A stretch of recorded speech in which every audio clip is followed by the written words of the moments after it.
first off, congrats on Holidays. It's such a fun series. I really enjoyed it. And personally, one of the things I really loved is how these different characters navigate their different family dynamics. And that's something people can really relate to. But I'm curious because obviously the holidays are coming up. As you can see, I'm getting already festive already. But That's what's a hell of your a sweater, A man. good sweater. thanks. Gotta get in the mood. I know it's the best time of the year, even though Halloween's coming up, right? But it's okay. We can skip Halloween, go to Christmas. What's your funniest or most memorable holiday story with your families? I'm curious to know. My son, who's 27-year-old, and Max was born with Down syndrome, he celebrates Christmas from about July through February. Musically, attitude-wise, and any way you can think of, Maxie digs in some Christmas, and the rest of the family falls into it with him. We'll have the greatest hits of the Wiggles on and dancing to Rafi's Christmas special from July through February. And guess what? It's great. The most memorable story for me is basically as my family grew around my nieces and nephews and grandnieces and nephews, and it was just incredible to see all the kids and their energy for Christmas. My daughter, especially, because we always have to watch The Grinch. Oh, I love the You Grinch. know, Classic, every classic. season, classic. She's married now. She's with child, so I probably won't be going to get the Christmas tree with her this year. Oh, it's Something that will probably be relegated to her and her husband. But those are the things I miss about it. Yeah. My Aunt Mary Jo burning the hell out of our Christmas turkey, only for us to discover that there was a little bit more than just coffee in her cup the whole day. we can all relate to that. I'm pretty sure my same with my family. It's happened a few times. Right. So we sit around the table and we're like trying to scrape the burnt parts off the turkey. Like, oh, it's not that bad, you know? And then eating it and discovering that it's actually still completely delicious. This is big black turkey in the middle of the table. It looked like it had been through a car crash. But she was one of the best chefs I've ever met in my life. And she encouraged me to actually start a cooking career many years ago. Yeah, that's probably the most memorable one. That's fantastic. Yeah. That's awesome. Yeah, and you know what I love about this series too is that it has lighthearted moments, but it also touches on real struggles that people face during the holidays. You know, it can be a crazy time, a hectic time, especially dealing with family, right? But how does that show keep that balance of, you know, the lighthearted moments and also the serious moments? Oh, I think that they're like in families, like in the show. In the context of medicine, they call it circling the drain, and it's what gallows humor is based on. And it suggests that unless we laugh right now in this waiting room, the wheels are going to come off.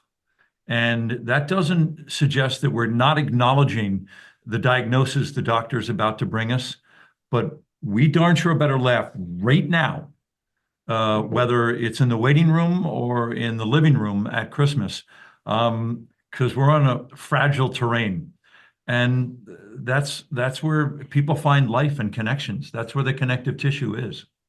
As I've been getting older, I know it sucks to say this, but my holiday spirit has been kind of fading. I don't know if it's because I'm getting older. I realize Because you're Santa Claus now. That's why. That's what happened. I think that's why Oh, right. my pockets, you know, they're Right. crying. My wallet's crying too every year. But you know, Right. one of the things that helps me get through the holiday spirit is watching like movies that, funny enough, are not even Christmas movies, but that kind of make me fall in that Christmas spirit. Like every year I watch Rocky, for example, The Godfather. I'm curious to know how you guys get into the holiday spirit. Well, it's usually Die Hard, which is not a Christmas movie. Yes, I was gonna ask that. Why? I wonder why But people say it is. but Yeah. it is. And The Grinch, you gotta watch The Jim that. Carrey Grinch, Jim right? Carrey Grinch, Yeah. yes. Iconic.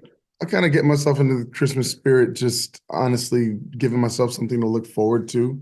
Inspiration and ambition comes from having something to look forward to. And so I'm always looking forward to reconnecting with the family or with the friends or, going back home or, for me, every year I do a Christmas trip for me, my son, my mom, and, giving us an opportunity to look forward to whatever the next destination is. It's always a surprise from me to them.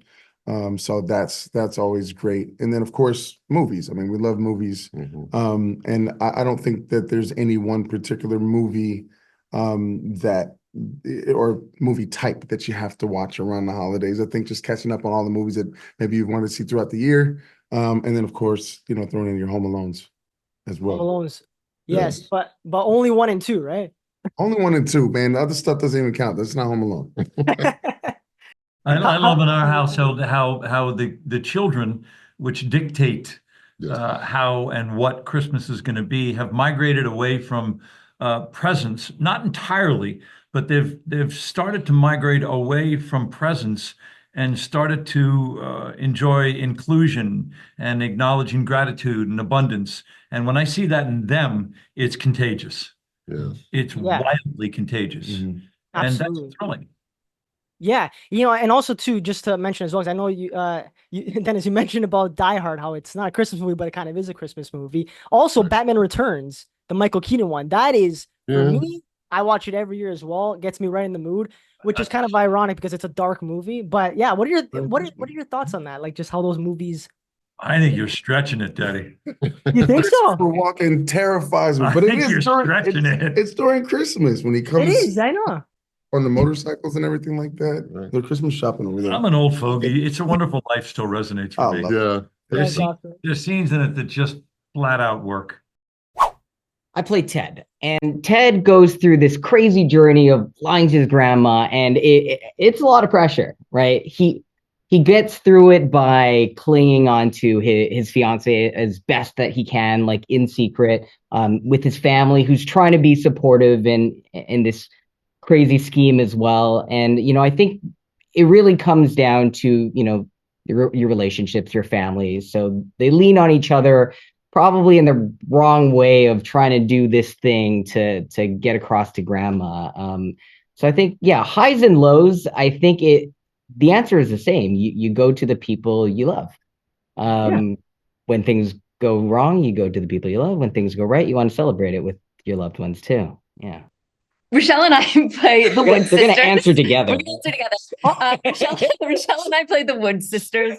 And I think one of the most amazing and relatable things about our storyline is that siblings know what siblings know. Like, we love each other. We hate each other. We can fight together. We can problem solve together. And no matter what, that love is there underlying every single word that comes out of our mouth. And I think it is something that anyone with a sibling can relate to. It's one of the great things about this show is that it is so relatable and so much fun. And just like we fight and we get mad and we get frustrated. And at the end of the day, it's going to be okay. And you can take those risks with the people that you love the most. Like the high lows never end, right? Like we like to fantasize that like there's the highs and the lows. And then eventually, you go from a low but you end on a high, right? That's the idea. Mm-hmm. And I love that our love story is a sister relationship, where you just know, like, life's long, we're sisters forever. The highs and the lows are going to be constant. And they're always together. And they're always together. And this idea that no matter how low you go, you're going to get back to high. And then when you're at high, because you feel safe that there's going to be a low and that we are going to weather that and I think together. Sometimes with families too, like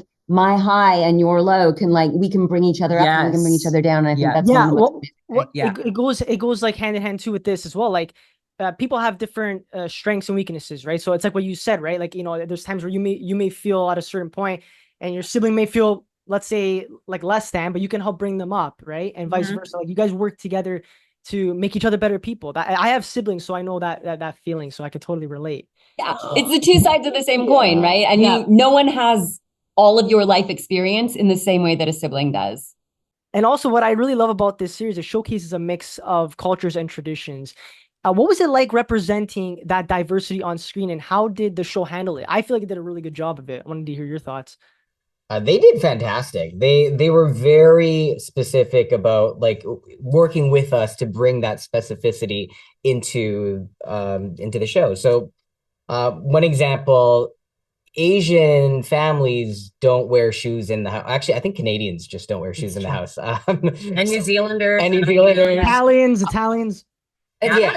So in America, though, certainly on TV, like everyone's wearing shoes in the house. Like it's always been weird from my perspective. And so that was one thing that we brought up, and they're like, "We need slippers," and they went off and got slippers for everyone. And then all of a sudden, like all our shoes like were taken away, and we had slippers for the rest of the indoor shoots. So like little like details like that were just like really fun to add to kind of make it part of our culture in a way that I never got a chance to before. So that was great. Yeah. And then there's this flip side where, like, in the best way possible, they didn't manage it.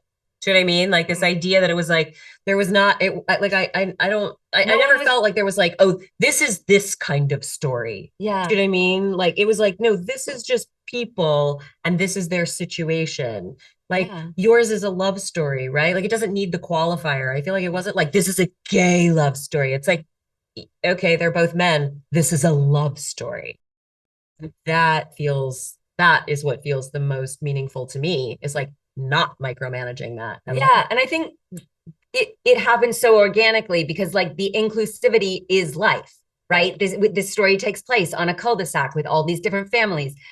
I would challenge you to find a street anywhere in the world where all the families on that street are the exact same type of people, living the exact same lives, having the exact same problems. Same relationships. Yep. It is behind every door is a different family and a different secret. And this show gives you a little peek behind all of those doors to see all of those different lives. And isn't it amazing that we find the exact same problems behind every door? The exact same answer behind every door, right? And that's like love. That's it. So it really is. I think it just shows us our lives. If you could describe Christmas in one word, how would you say it? Like in one word? Lindy. She is Christmas. I love it. I'm really appreciating your holiday time. Listen, Halloween's coming up, but step aside Halloween, Christmas all the way. That's it. Coming in. I love it. Yes. Well, I want to say first off, congratulations. This is awesome. It's Hallmark's first holiday series. It's so cool. Must be such a great thing to be a part of. I personally loved it. It was so funny. It was amazing. I'm curious to know what makes this series different from Hallmark's regular holiday movies to you guys. Oh gosh.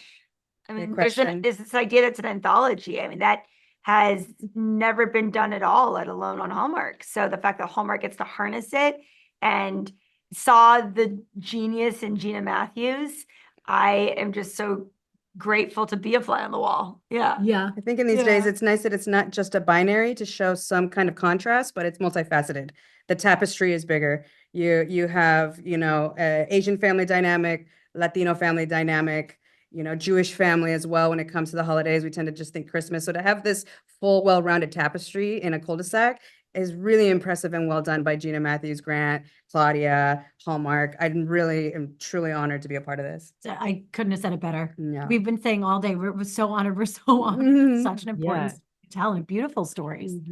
Of course. And like, it's really relatable too, right? And I feel like nowadays, I think people need to watch this type of series because nowadays with social media, everything's, I feel maybe I'm just too negative sometimes, but it's kind of in a dark place, right?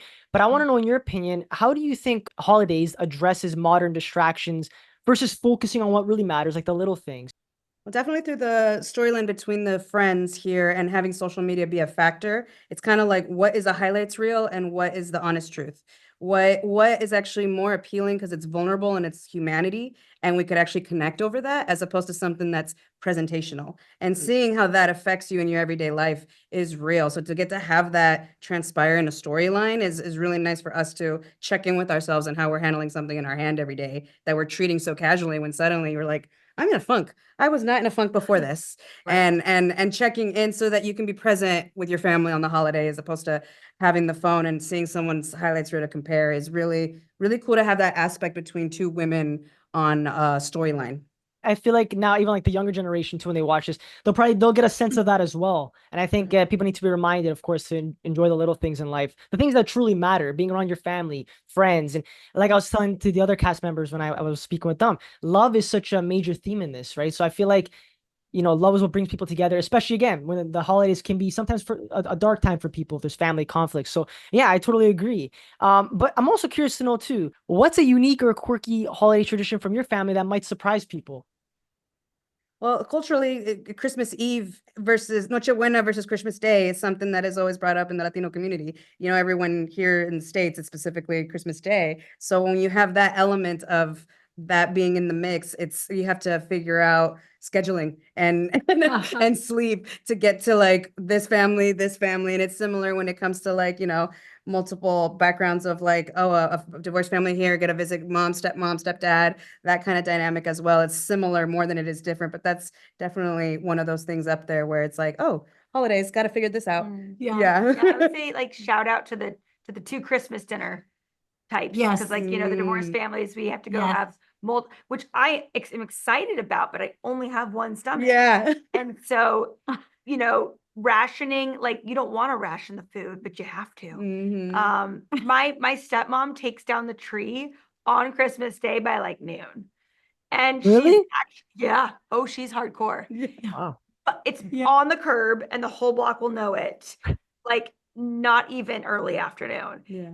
And yet she's a very loving human being who like does it up at Christmas, but that tree's out there by noon. Yeah. That is Oh, so yeah. funny. We keep that sucker up as long as we can. Yeah, and my mom does that Everybody in as the well. family. Yeah, but it's very Yeah, funny. that's just yeah. Yeah. We're a big games family. So Oh, we play fun. games on Christmas That's Eve. fun. We have spiked cider, hot chocolate, whatever, and until the wee hours of the morning That's in our great. Christmas pajamas, Oh, which is so fun and it's hilarious. The later it gets, the more crazy it gets.